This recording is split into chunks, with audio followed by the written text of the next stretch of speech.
Welcome back to all my listeners. This is episode 272. Oliver Sacks wrote, "We have, each of us, a life story, an inner narrative, whose continuity, whose sense is our lives. It might be said that each of us constructs and lives a narrative, and that this narrative is us, our identities. If we wish to know about a man, we ask, what is his story? His real, inmost story. For each of us is a biography, a story. Each of us is a singular narrative, which is constructed continually and consciously, by, through, and in us, through our perceptions, our feelings, our thoughts, our actions, and, not least, our discourse, our spoken narrations. Biologically, physiologically, we are not so different from each other. Historically, as narratives, we are each of us unique." I have to say, I really enjoyed this deep dive into storytelling over the last few days. And I love this quote. It tells how our life turns into a story, started by our sheer existence, but continually evolving by our everyday actions, thoughts, and feelings. Our experiences in life are greatly determined by our narrative, the stories we think and tell ourselves. In episode 189, I talked about those stories that we tell ourselves all day long. I encourage you to re-listen to it. Today, I want to help you think about the power your story might have over someone else's life. Your story might prompt someone to change something major in their life, to feel better, or to do the right thing. And I want to get down to the nitty-gritty of how to structure a good story. No matter what the purpose of your story is, this works for every type of story. It could be your life story you're sharing with a special audience, a marketing story to sell your products, your invented story to entertain the reader of the book that you're working on, your travel story to accompany the recipe that you're posting on your blog, maybe your divorce story that you're sharing with people in a group to help them overcome their difficult breakup. Our life is a story, and our purpose is to share it with others because people connect over stories. And stories make our lives better. Marketers know this well. I encourage you to watch the Google reunion video where a story is told of long-lost friends. I will link to it in my show notes. It's a marketing video made by Google India, aiming, of course, to promote the company.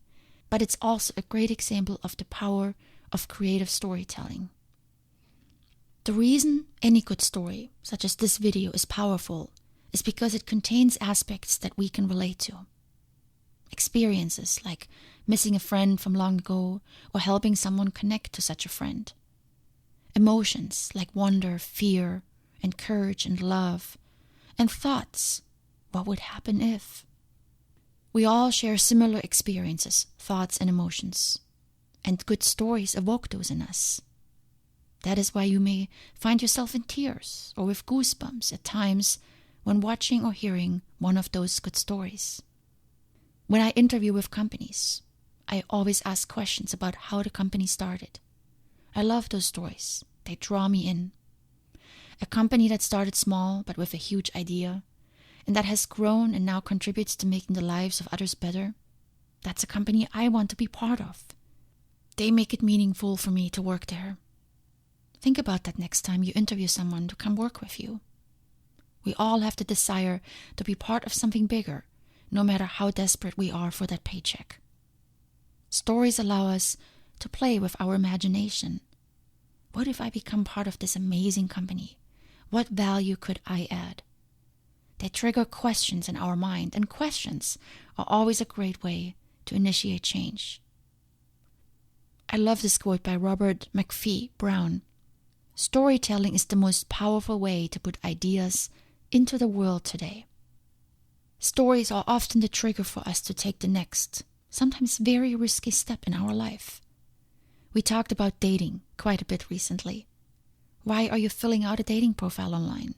Probably because you heard stories of people meeting their future partner online.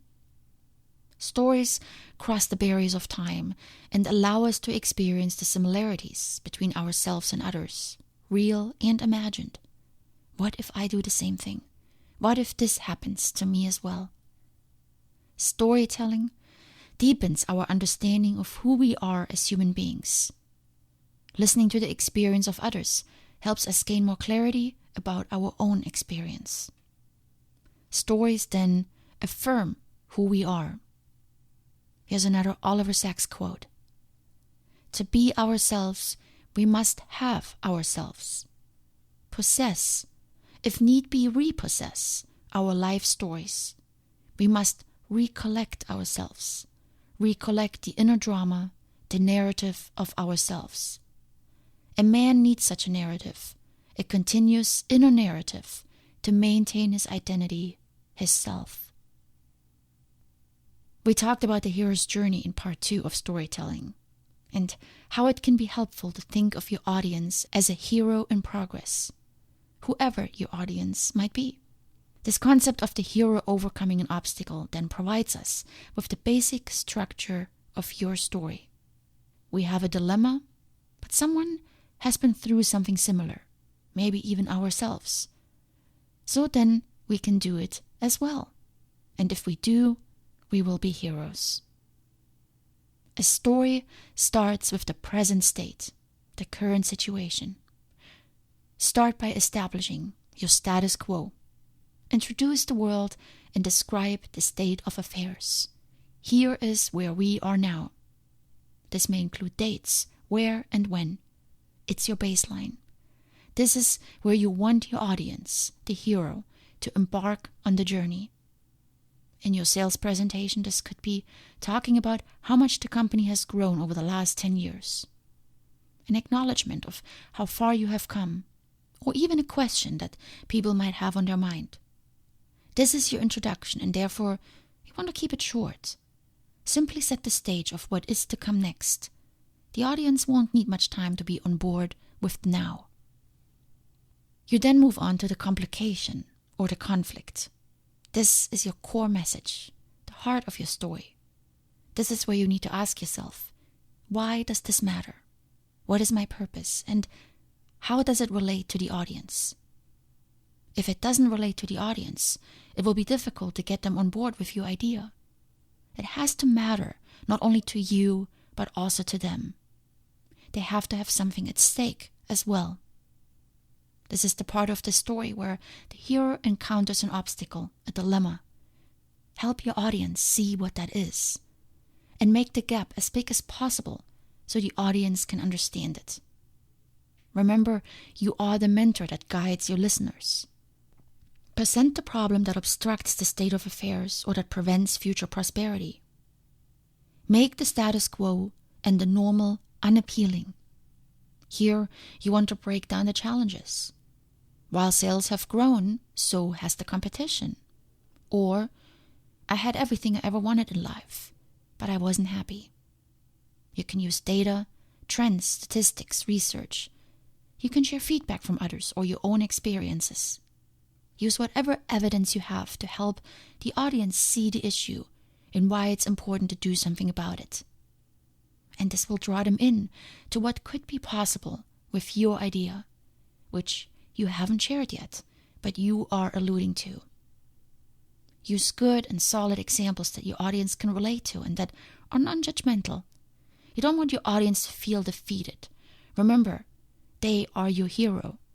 You want them to feel empowered, to jump on board with you and overcome this obstacle. As humans, we like overcoming obstacles.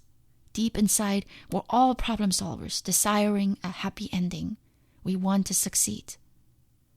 Don't spend too much time on the obstacle. You don't want your audience to be in limbo for too long, or you lose them.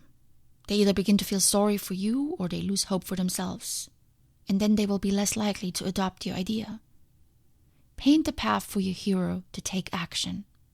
If the problem is not solved, here is where we will end up. Here is what could happen if we don't make a change. Begin by showing, not telling, what success can look like. An effective way to do this is by comparison and contrast. Here is what is, and here is what could be.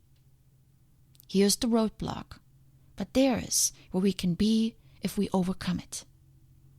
Show the path to the future, but without giving away the answer. Like a good mentor, coach and demonstrate, but don't do it yourself. Well-organized absence of information draws us in. We want to predict what's next. We want to have the answer to the problem. Your job as a storyteller is to help the audience put things together. It keeps it interesting. So you give them an equation instead of a sum. You give them 2 + 2, but you don't give them 4. This will also increase their level of anticipation. Every major challenge in life is always sparked with some form of drama. A healthy mix of uncertainty, of not knowing what's next, and anticipation, hoping for something great. Meet your audience in the middle. Offer some drama, but always leave a door open for them to see the light. You will encounter resistance. Some people will not be on board.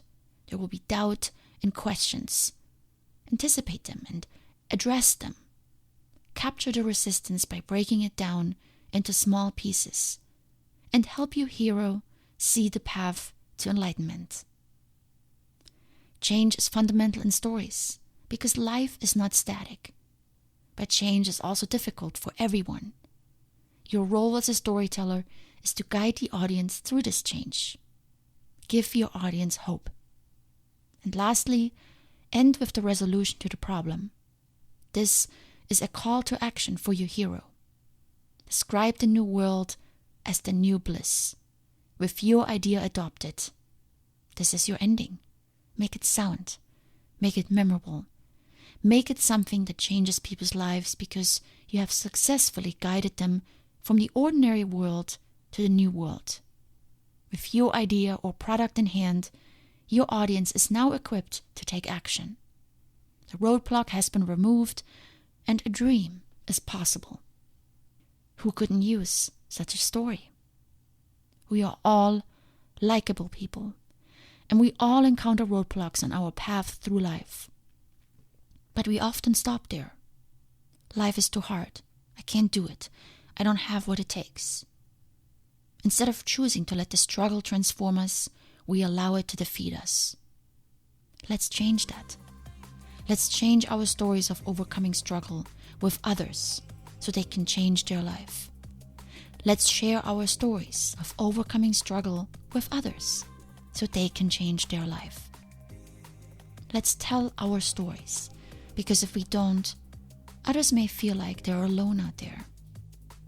I like this quote by a woman called Ursula K. Le Guin. Storytelling is a tool for knowing who we are and what we want to. If we never find our experience described in poetry or stories, we assume that our experience is insignificant.